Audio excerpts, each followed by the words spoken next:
Κυρίες και κύριοι, καλησπέρα σας. Σήμερα Δευτέρα, 29 Ιουνίου 2026 του Αποστόλου Πέτρου και Παύλου, μια μεγάλη εορτή, οι πρεσβείες των Αποστόλων να μας σκέπουνε και να φωτίζουν κάθε διάβημα στην ζωή μας. Αύριο είναι η Σύναξη των Αποστόλων, 30 Ιουνίου 2026, είναι δύο σημαντικές εορτές του χριστιανισμού και ευχόμεθα δηλαδή να μας φωτίζει η αγιότητά τους σε κάθε βήμα μας και να συμβάλλει στο να εκπληρώνουμε το θέλημα του Θεού. Ενίοτε ήθιστε εμείς οι άνθρωποι να νομίζουμε ότι είμαστε παντοτινοί, ιδίως όταν κατακτούμε εξουσία ή όταν βρισκόμεθα σε μια ηλικία όπου φρονούμε, νομίζουμε δηλαδή ότι είμαι άτρωτοι, ώστε φτάνει μια μέρα προϊόντος του χρόνου και αντιλαμβανόμεθα ότι είμαστε ευδιάσιστοι και εύθραυστοι. Αυτή είναι η φύση των πραγμάτων. Δεν το λέω αυτό από άποψη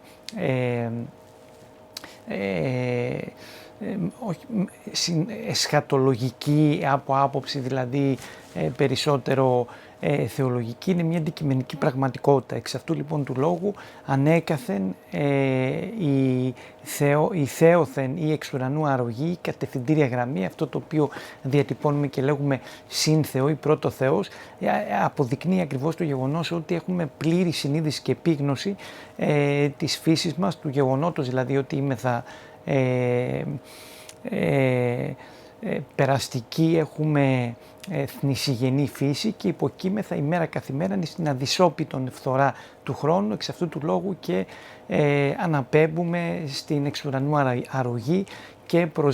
προσδοκούμε ουσιαστικά να συνδράμει στην εξέλιξή μας. Είναι βέβαιο ότι ο Σάκης κάποιος αποπειραθεί να αντιληφθεί και να συνειδητοποιήσει εναργώς δηλαδή το πεπερασμένο της ανθρωπίνης φύσεως, θα καταλήξει εις άτοπον, διότι θεωρεί ότι όσο πιο πολύ έχει εδραιωθεί, έχει επιστημονική τεκμηρίωση, κατάρτιση ή ιδίως πλούτο και από αυτόν εξαρτάται ένα μεγάλο μέρος των ανθρώπων, υπολαμβάνει και την ψευδαίσθηση δηλαδή ότι θα ζήσει αιώνια. Όμως αντικειμενικά, αν κανείς κάνει μια αναδρομή στην ιστορία και συνειδητοποιήσει όλα τα ιστορικά γεγονότα, όλους τους μεγάλους επιστήμονες, ήρωες, στρατηγούς οι οποίοι διήλθαν, επέλασαν από την ζωή αυτή, θα αντιληφθούν ότι πλέον βρίσκονται στο χρονοτούλαπο της ιστορίας και αποτελούν απλώς μία ανάμνηση, πρόσωπα τα οποία ανήκουν στο παρελθόν και δια των πράξεων ή παραλήψεών τους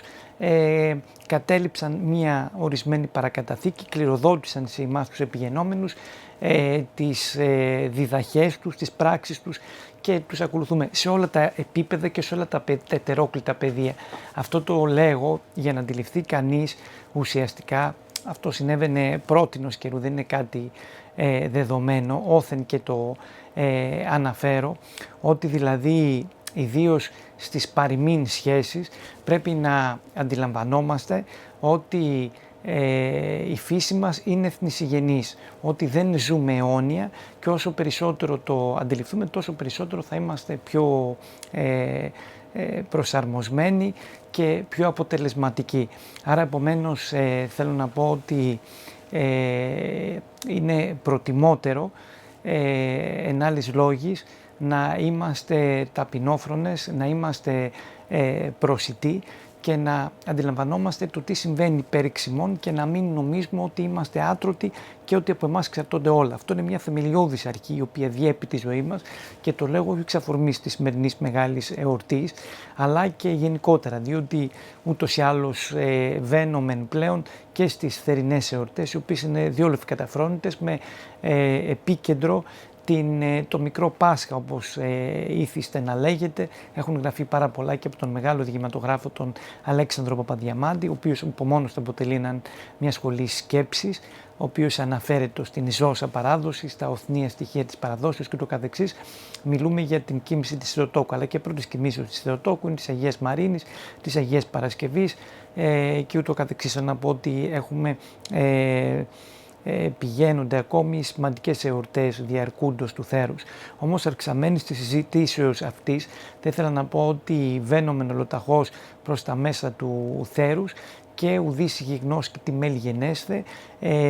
Ημέραν καθημέραν βλέπουμε ότι πυροδοτούνται εντάσεις, ανατροφοδοτείται ένας φαύλος κύκλος και πλέον σταθερός και αταλαντεύτος βαίνουμε προς την εκλογολογία, την εκλογομαχία με όλα τα σχηματισμένα ένθεν κακήθεν κόμματα, τόσο δεξιόθεν όσο και εξεβονίμων της Νέας Δημοκρατίας. Το ζήτημα είναι η ακριβή χρονομηνομερολογία η οποία θα γίνουν οι εκλογές, αλλά και πλην αυτής το τι μέλη γενέστε, δηλαδή ανεξαρτήτως αν θα διεξαχθούν εν τέλει τον Οκτώβριο μετά τη ΔΕΘ ή θα εξαντληθεί η τριετία όσο είχε προαναγγελθεί δια των επισήμων χιλέων του αξιωτήμου κ. Πρωθυπουργού του Κυριάκου Μητσοτάκη ήδη από πέρυσι στη ΔΕΘ του Σεπτεμβρίου του 2025 και εντεύθυν, αλλά πέραν και πάνω από αυτά το μείζον ζητούμενο εδώ είναι να γνωρίζει κανείς το ότι είναι βέβαιο ότι θα γίνουν εκλογές, αλλά να γνωρίζει το τι μέλη γενέστε. Δηλαδή το τι θα συμβεί μέχρι τότε ή το τι επαγγέλλεται το κάθε κόμμα το οποίο θα διεκδικήσει ουσιαστικά την ψήφο του ελληνικού λαού. Δηλαδή δεν είναι όλα στον αυτόματο πιλότο, αλλά πρέπει να ξέρει ο εκάστοτε πολίτης το τι επίκειται να ψηφίσει. Άρα, ανεξαρτήτως εν τέλει το πότε θα διεξαχθούν οι μη εκλογές, το μείζον ζητούμενο είναι να ξέρει το πρόγραμμα του καθενός. Η κυρία Καριστιανού ουσιαστικά δεν έχει εξαγγείλει πέραν από κάποιες γενικές αρχές τις οποίες ενστερνίζεται ο καθένας σόφρον και νουνεχής και αγχήνους πολίτης. Δεν χρειάζεται κάποιος δηλαδή είτε να ενταχθεί είτε να συστρατευτεί με ουδήποτε κόμματος για να αντιληφθεί, αν έχει στοιχειωδό συνείδηση ότι πρέπει να παταχθεί η διαφθορά και πρέπει να εξαλείψουμε δηλαδή κάθε ίχνος εσχήνης, κάθε ίχνους διαπλοκής, δηλαδή ότι χρειάζεται ο τόπος κάθαρση. Αυτό είναι μια γενική αρχή την οποία άπαντες την πρεσβεύουν. Ανέκαθεν έκπαλε και μια ιστορία να κάνουμε στα πολιτικά κόμματα και στις εξαγγελίες, αντιληφθούμε ότι αποτελεί, το ζητούμενο του καθεκάστου. Πέραν όμως αυτών των γενικολογιών οι οποίες κατατείνουν ή αποβλέπουν στα όρια της ηθικολογίας, εξυκνούνται όμως πέραν μιας συγκεκριμένης ιδεολογικο-πολιτικής κατευθύνσεως ή ενός ορισμένου προγράμματος, δυνάμει του οποίου θα ελκύσει κάποιον, γιατί βεβαίως κάποιος έλκεται προς το πρόσωπο της κυρίας Καριστιανού και δικαιολογημένος, καθότι πρόκειται για μια εμβληματική προσωπικότητα, δεδομένου ότι ουσιαστικά ανυπαιτίως ακροτηριάστηκε το νήμα της ζωής χωρίς η βία να ευθύνεται και βεβαίως και χωρίς το θύμα, το ίδιο το παιδί. Μακρά ημών πάσα πρόθεση να στυλιτεύσουμε την βούλησή της να εμπλακεί και να ασχοληθεί με την πολιτική. Έτερον εκάτερον αφενός και εξετέρου το γεγονός ότι είναι ένα πρόσωπο σεβάσμιο μόνο για το ατυχές αυτό συμβάν, ότι έχει απολέσει το αγαπημένο της πρόσωπο. Πέραν όμως και πάνω από όλα αυτά, το ζήτημα είναι ότι στην πολιτική σκακέρα θα κριθεί και τις θέσεις της σε μια κρίσιμη καμπή για τον τόπο, σε ένα σταυροδρόμι εύθραυστων εξελίξεων, όπου η κάθε μία και ο καθένας καλείται να αναλάβει υπεύθυνα θέση και να εννοώ για τους πολίτες και να ασκήσει το δικαίωμα της ψήφου σε ένα κόμμα, σε έναν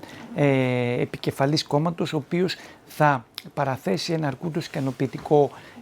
πρόγραμμα, διαμέσου του οποίου θα επιχειρηματολογεί πιστικά και θα φωτίζει κάποιες εν γέννη διεξόδους ως εποσυπήν λυσιτελείς ρυθμίσεις, θα διευθετεί δηλαδή τα ζητήματα, τα κέρια και τα καθόδη του ελληνικού λαού, τα οποία, όπως προείπα, δεν είναι μόνο ενθουσιασμός ο οποίος οθεί κάποιον στο να ασκήσει το δικαίωμα της ψήφου, διότι ιδίως το επίπεδο της κεντρικής πολιτικής σκηνής έχει ιδιαίτερα στοιχεία. Δεν είναι αυτό το οποίο ενίοτε παραμορφώνουν τα μέσα μαζικής ενημερώσεως ή παραλλάσσουν ο έντυπος και ο ηλεκτρονικός τύπος ή το διαδίκτυο και τα ραδιοτηλεοπτικά εν γέννη μέσα, υπό την έννοια ότι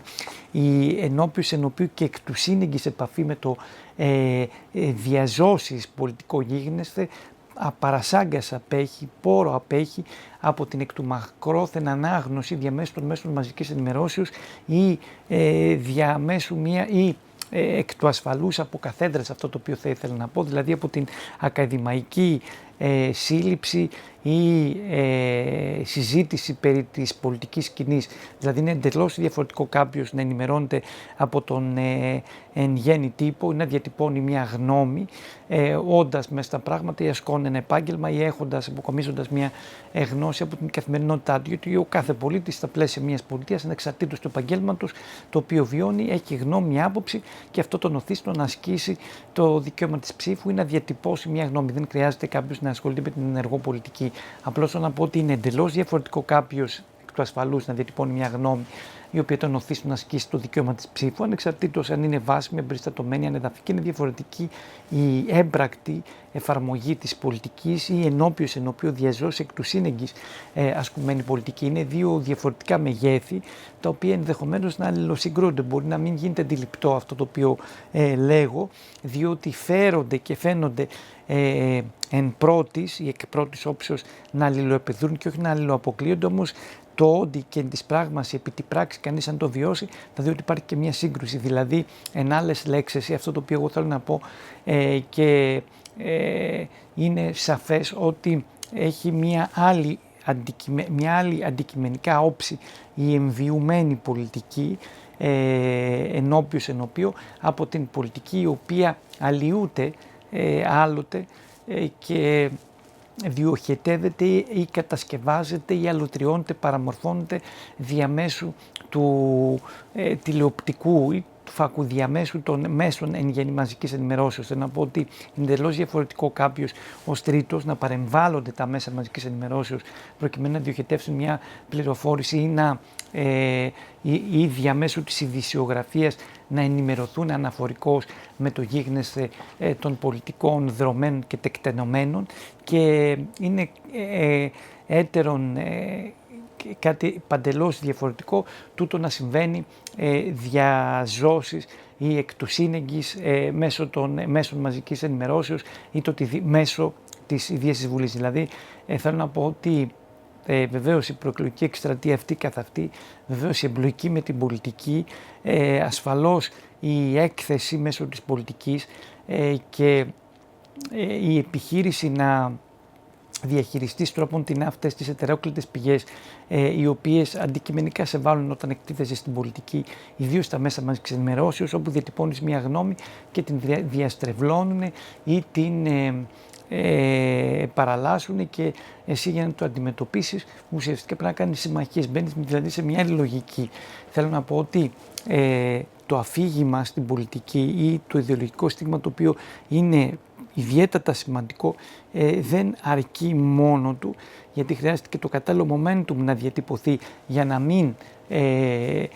αλωθεί στην πορεία των πραγμάτων μέσω των εχθρών με διάφορες λαβές τις οποίες θα δώσει ο εκάστοτε υποψήφιος πολιτικός, αρχηγός, άνδρας ή γυναίκα, αλλά απαιτούνται και κατάλληλες συμμαχίες. Οι κατάλληλες συμμαχίες σε επίπεδο πολιτικό, σε επίπεδο διεθνές, ούτως ώστε να υπάρχει μια υποστήριξη γενικότερα και συν της άλλης να υπάρχουν και τα ανάλογα κεφάλαια τα οποία θα στηρίζουν το εκάστοτε εγχείρημα, υγιές, ηθικό κατά τα λοιπά. Δεν μπορεί δηλαδή κάποιος, αν δεν έχει ένα κεφάλαιο το οποίο θα στηρίζει το εγχείρημα, θα προβάλλει τις πολιτικές θέσεις μέσω των μέσων μαζικής ενημερώσεως ή γενικότερα να υπάρχουν κάποιοι μηχανισμοί συμμαχιών οι οποίοι θα στηρίζουν ουσιαστικά το ιδεολόγημα, τις απόψεις οι οποίες θα προβάλλονται και θα τεθούν προς ψήφιση ενώπιον του ελληνικού λαού. Άρα καθίσταται αντικειμενικά αδύνατον ή μη υπάρξεως αυτών των μέσων να ευδοκιμήσει, να ευσταθεί ουσιαστικά ένα τέτοιο είδους εγχείρημα. Προϋποθέτει δηλαδή μια συρβηρά σκευή και προπαρασκευή εν ώψη της καθόδου στις εκλογές προκειμένου να αντισταθεί και να κατορθώσει εν τέλει να εισδύσει ένδον της Βουλής καθιονδήποτε ικανό και πρόσφορο τρόπο. Δηλαδή η διάσταση η οποία υπάρχει μεταξύ της θεωρητικής προσεγγίσεως της πολιτικής με την πολιτική αυτή καθ' αυτή, με την πολιτική δηλαδή στόχευση των στόχων ή την εκ των όνου κάνευ είσοδο στην πολιτική, είναι κάτι εντελώς διαφορετικό. Άρα λοιπόν θέλω να πω ότι ενίοτε κάποιος εκκινείται με κάποιο όραμα ή με κάποιο θεωρητικό υπόβαθρο ή δεν είναι διατεθειμένος, φρονών ότι υπάρχει μια απόλυτη ελευθερία στην πολιτική και αυτονομία, και άρα κάποιος επειδή μπορεί να νιώθει ισχυρός ή ιδιαίτερα καταρτισμένος και μορφωμένος και αλλουργημένος, και της πράγμαση να είναι, δεν το αμφισβητώ, να έχει την ψευδαίσθηση ότι έχει κατακτήσει και ενδεχομένως εν της πράγμαση και επαγγελματικά να έχει κατακτήσει δηλαδή κάτι πολύ ουσιαστικό και υψηλό, όμως η πολιτική χρειάζεται κάποιους κανόνες λιγότερο απόλυτους αλλά περισσότερο ευέλικτους. Εν άλλες λόγες θέλω να πω ότι είναι μια sui generis κατάσταση την οποία πρέπει κάποιος να βιώσει ή να συνειδητοποιήσει με ενάργεια την έννοια της πολιτικής, η οποία είναι έτσι περαιτέρω πολυσχηδής εξ όσων φαίνεται και απαιτεί περισσότερες δεξιότητες εν ταυτό από ό,τι φαίνεται, διότι πέραν του γεγονότος ότι κάποιος εισέρχεται στη Βουλή ή εκτίθεται προ της εισόδου του στη Βουλή και παραθέσει τις απόψεις του, διατυπώσει μια γνώμη, εκτεθεί δημοσίως, το ζήτημα είναι αν αυτά τα πιστεύω του είτε ατομικά είτε συλλογικά θα κατορθώσει εν της πράγμαση να τα προβάλλει λυσιτελώς και οι παροιμήν μεταξύ τους απόψεις να εν τέλει ευδοκιμήσουν. Όπερ και τούτο σημαίνει ότι δέχεται κανείς εντός του Κοινοβουλίου, επειδή εδώ επισέρχονται κάποιοι άλλοι κανόνες, αυτό το οποίο ανέκαθεν και γράφεται ότι υπάρχουν κάποιοι αόρατοι, αφανείς και αβαθείς ηθήνοντες νοές, δηλαδή τι σημαίνει κάποιος αφανής ηθήνων νους ή οπωσούν αβαθείς, δηλαδή κάποια υπερεθνικά διευθυντήρια, αυτό το οποίο λέει ο θυμόσοφος λαός, ότι αυτοί οι οποίοι ασκούν την εξουσία δεν είναι αυτό το οποίο βλέπουμε, δεν είναι τα κόμματα. Βεβαίως εδώ υπάρχει ο αντίλογος ότι υπάρχει αυτό το οποίο λέγεται από μια μερίδα των πολιτών, ότι αυτό το οποίο βλέπουμε ως πολιτική εν γέννη είναι η κορυφή του παγοβούνου, καθότι υπάρχει μια ιεραρχική διάρθρωση, μια ορισμένη δομή εντός της οποίας διαμορφώνονται κάποιες καταστάσεις, ήτινες καταστάσεις καθίστανται μη ορατές, είναι αδιόρατες στους πολίτες, διότι αυτό το οποίο φαίνεται, οι εύλαλες εντός εισαγωγικών μαριονέτες, να μετέλθω της φράσεως αυτής, είναι άλλοι αυτοί οι οποίοι κινούν τα νήματα, οι αόρατοι μαριονετίστες, οι θύνοντες νόες, και παραλλάσσονται και οι φραστικά οι χαρακτηρισμοί αυτοί, ότι υπάρχουν κάποια υπερεθνικά διευθυντήρια τα οποία λογοδοτούν σε άλλους μηχανισμούς ύπερθεν και αυτούς και ομνίουν πίστη σε κάποιους άλλους επικεφαλείς. Δηλαδή η λογοδοσία ή η πίστη είναι κάτι παντελώς διαφορετικό, είναι μια άλλη πραγματικότητα από αυτή την οποία βλέπουμε. Υπάρχει και ο αντίλογος ή στον αντίποδα αυτών οι οποίοι τα διατείνονται αυτά, φερειπίν, ότι είναι συνωμοσιολόγοι και τα κατασκευάζουν εκ του μειόντος για να παρελκύσουν την κοινή γνώμη, να την αποθαρρύνουν από την ενεργό ενδεχομένως ένταξη ή ενασχόληση με το εν τη ευρία ενία πολιτικό γίγνεσθε. Σαφώς όμως η αλήθεια βρίσκεται κάπου στη μέση κατά την ταπεινή υποκειμενική μου γνώμη, άρα επομένως το ζήτημα δεν είναι το τι υπάρχει ύπερθεν αυτό που βλέπουμε και κατά πόσο είναι καταληπτό ή καθίσταται αντικειμενικά εφικτό να προσπελάσει κανείς. Πέραν και πάνω από αυτό είναι να αντιληφθούμε και να συνειδητοποιήσουμε με ενάργεια κάποιες διαφορετικές καταστάσεις, κάποια διαφορετικά πράγματα. Δηλαδή, καταρχάς, η πολιτική θα εξυπηρετήσει το εθνικό, το δημόσιο συμφέρον. Έχουμε τους κατάλληλους συνεργάτες. Ένα μεγάλο πλήγμα στα κόμματα είναι οι συνεργάτες. Βεβαίως είναι ιδιαίτερα δυσχερές και δύσκολο, δεν εγκαλώ κανέναν ή δεν μέμφωμαι ή ψέγω ή στυλιτεύω, διότι πλειστάκης πολλά προβλήματα γεννώνται ή εν την πορεία δημιουργούνται και υποσκάπτουν τα θεμέλια του εκάστοτε και εξυπαρχής επαγγελωμένου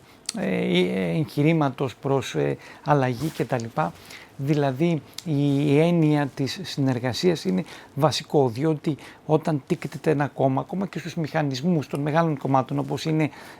τα κόμματα της εξουσίας, τα διαχρονικά και της μεταπολιτεύσεως και με εντεύθυνων και πρώτης μεταπολιτεύσεως, δηλαδή η κεντροδεξιά, η Νέα Δημοκρατία, το ΠΑΣΟΚ, το Κομμουνιστικό Κόμμα Ελλάδας, το ΣΥΡΙΖΑ, το παλαιό ΚΚΕ, δηλαδή εσωτερικού, τα κόμματα εξουσίας, το οποίο αυτή τη στιγμή το ΣΥΡΙΖΑ κατά το μάλλον ή τον εκπροσωπείται δηλαδή εν πολλοίς από τον κύριο Τσίπρα με μια παραλλαγή του ονόματος, καθότι εξ όσων φαίνεται και τα κατακαιρματισμένα μέρη του ΣΥΡΙΖΑ θα επαναπροσκοληθούν διεκδικώντας ουσιαστικά την ομή της εξουσίας, όπως ο ίδιος ο Πρωθυπουργός, ο τέος Πρωθυπουργός, ο κ. Τσίπρας ομολογεί ότι η πρόθεση στην ουσία είναι η ομή της εξουσίας, δηλαδή να εναντιωθεί κατά του νυν Πρωθυπουργού, του κ. Κυριάκου Μητσοτάκη. Δηλαδή θέλω να πω ότι εδώ βλέπουμε πως τα κόμματα δεν έχουν να πείσουν ή να διακινήσουν ένα διαφορετικό αφήγημα, μια διαφορετική ιδεολογία. Κόμματα τα οποία ήδη κυβερνήσανε, αυτό το οποίο πράττουν ουσιαστικά είναι να παράγουν την ίδια κατάσταση ευαγγελιζόμενοι το καινοφανές, το καινούριο, δηλαδή χωρίς όμως να διατυπώνουν μια επιχειρηματολογία ή να προτείνουν. Δηλαδή τα μέσα μαζικής ενημερώσεως έχουν υποκαταστήσει κατ' ουσίαν αυτή τη στιγμή την έννοια της ενεργούς πολιτικής ή της αντιπαραθέσεως. Αυτό το οποίο ανέκαθεν είναι το παράπονό μου, όντας και μέσα στη Βουλή, και γενικότερα είναι να υπάρχει μια αξιωματική αντιπολίτευση, μείζωνα, ελάσσον αντιπολίτευση, η οποία θα κινείται τεχνοκρατικά, δηλαδή να παραθέτει αντιπροτάσεις με ειδική και περιστατωμένη αιτιολογία, να συνοδεύεται δηλαδή η αντιπρόταση στην αντίκρουση ρύθμισης ενός ζητήματος, φερειπίν ενδεικτικός αναφέρω του μεταναστευτικού, της τοπικής αυτοδιοίκησης, δηλαδή όσα σχέδια νόμου έρχονται παρεκτός ελαχίστων και περιορισμένων εξαιρέσεων, άγονται ενώπιον των επιτροπών της Βουλής προς διαβούλευση, μετά τη δημόσια διαβούλευση και παρατίθεται εκ μέρους της κυβερνήσεως. Η αντιπολίτευση ουσιαστικά με μια παροχολογία, με μια τοξική αντιπαράθεση επιχειρεί εκ του μειόντος να δημιουργήσει προστριβές δίκην εντυπωσιοθυρίας, διότι είναι σαφής αυτή η πρακτική η οποία καθίσταται ίδιον ιδίως της αριστεράς, το να δημιουργεί εκ του μειόντος θόρυβο ή να κάνει αναδρομές εκ του παρελθόντος, δηλαδή αναφορικά με το τι είχε συμβεί στον εμφύλιο πόλεμο, και να ξεκινήσει αυτή με ψημυρία και να επακολουθήσει προστριβή και να καταλήξει σε μια γενικότερη διασάλευση ουσιαστικά της συσκέψεως, της τάξεως και της ειρήνης της συσκέψεως, διότι θεωρεί ότι καθόν τρόπο δρώντας ως κύμβαλον αλλάζουν, ο πολίτης ο οποίος δεν αντιλαμβάνεται και πολλά μέσω από αυτής της καταστάσεως θα συνειδητοποιήσει και θα αντιληφθεί ότι η ευρύ αντιπολίτευση έχει δίκιο, διότι στρέφεται κατά του εριζωμένου κατεστημένου. Δεν θα να πω ότι μέσω της πρακτικής του μπάχαλου γίνεται επικοινωνική εκμετάλλευση και διοχετεύεται ουσιαστικά στα μέλη και στο πίμνιο του εκάστοτε κόμματος, ιδίως αντιπολιτεύσεως, και δημιουργείται η ψευδεπίγραφη αντίληψη είτε πεποίθηση ότι έτσι υπάρχει αντιπολίτευση. Ήθιστε να συμβαίνει αυτό στην Βουλή εκ μέρους της αντιπολιτεύσεως, η οποία αντιπολιτεύεται τη Νέα Δημοκρατία δια συνθηματολογίας. Εν τούτης όμως δεν ζούμε το 1990, ούτε καν το 2000. Ο κόσμος έχει ανανύψει και δεν οροδεί προυδενός, αντιλαμβάνεται και συνειδητοποιεί με ενάργεια το τι συμβαίνει. Εξ αυτού λοιπόν του λόγου και επιδιώκει να αποθέσει τις ελπίδες του σε κόμματα τα οποία εξασφαλίζουν σταθερότητα και ασφάλεια. Ενδεικτικά δηλαδή υπάρχουν κόμματα εντός της Βουλής τα οποία είναι στα όρια να ξαναμπούν, δηλαδή αυτή τη στιγμή καταγράφουν στις φημομετρήσεις βία 3-3,5% και αυτά τα κόμματα βλέπει κανείς ότι πρεσβεύουν, ας πούμε, απαραμήλως και στεντορίως και με σφοδρότητα την woke agenda και λοιπά άλλα ζητήματα, τα οποία θεωρούνται αιρετικά για την πλειοψηφία της κοινωνίας, η οποία τα αποκηρύττει με ταυδελιγμίας, εξεμεί και ταυδελίτεται. Εν άλλες λέξεις, αυτό το οποίο μεθού πολύ συμβαίνει στους κόλπους ελλαδικής κοινωνίας είναι ότι αυτή τη στιγμή καταγράφεται ένα 25% ουσιαστικά στην πλευρά της δεξιάς. Πέραν δηλαδή αυτά τα οποία λέμε, τη διάσταση της θεωρητικής εκδοχής με την πρακτική εκδοχή της πολιτικής, πέραν από τα νεότευτα κόμματα ή τα ενδεχομένως και οφορηθισόμενα ανεξαρτήτως εν τέλει την ακριβή χρονομενομερολογία όπου θα διεξαχθούν οι πολύφερνες αυτές εκλογές του 2026-2027. Πέραν όμως και πάνω από αυτά, και το τι πρεσβεύει και ποιο είναι το στίγμα του κάθε κόμματος. Αυτό το οποίο διαπιστώνουμε είναι ότι δεν υπάρχει μια ρεαλιστική αντιπρόταση από ένα κόμμα. Απλώς στηρίζονται σε έναν ετεροπροσδιορισμό, προσωποποιούν ουσιαστικά την αποκαθήλωση της Νέας Δημοκρατίας